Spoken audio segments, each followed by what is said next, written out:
Budget సమావేశాలకు ప్రధాన ప్రతిపక్షం బీఆర్ఎస్ సిద్ధమవుతోంది. సభలో అనుసరించాల్సిన వ్యూహాలపై బీఆర్ఎస్ అధినేత కేసీఆర్ ఉభయ సభల సభ్యులకు దిశానిర్దేశం చేయబోతున్నారు.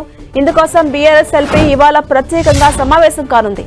కాంగ్రెస్ ప్రభుత్వ వైఫల్యాలు, ప్రజా వ్యతిరేక విధానాలపైనే నేతలు ప్రధానంగా చర్చించనున్నట్టుగా తెలుస్తోంది.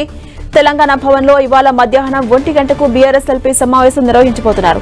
రేపటి నుంచి ప్రారంభం కానున్న బడ్జెట్ సమావేశాల్లో ప్రస్తావించాల్సిన అంశాలు, అనుసరించాల్సిన వ్యూహాలపై ఎమ్మెల్యేలు, ఎమ్మెల్సీలకు కేసీఆర్ సూచనలు చేయబోతున్నారు. ఇక రేపు ఉదయం 11 గంటలకు రాష్ట్ర గవర్నర్ జిష్ణుదేవ్ వర్మ ఉభయ సభలను ఉద్దేశించి ప్రసంగించిన అనంతరం సభలు ప్రారంభమవుతాయి.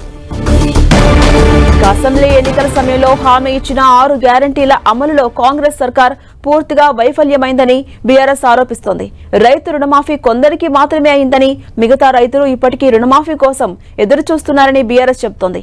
రైతు భరోసా పథకం కింద ఎకరాకు 15,000 రూపాయలు ఇస్తామని హామీ ఇచ్చి ఇప్పుడు కేవలం 12,000 మాత్రమే ఇస్తున్నారని, అది కూడా ఇప్పటి వరకు 20% మంది రైతులకు మాత్రమే వారికి కూడా రాలేదని గులాబీ పార్టీ ఆరోపణలు చేస్తోంది. 6 గ్యారంటీలతో పాటు పలు కీలక అంశాలను కూడా అసెంబ్లీలో లేవనెత్తేందుకు బీఆర్ఎస్ రెడీ అవుతోంది. ఈ అసెంబ్లీ సెషన్స్ లో కాంగ్రెస్ ను ఇరుకన పెట్టే అంశాలపై ఎమ్మెల్యేలు, ఎమ్మెల్సీలకు కేసీఆర్ దిశానిర్దేశం చేయబోతున్నారు.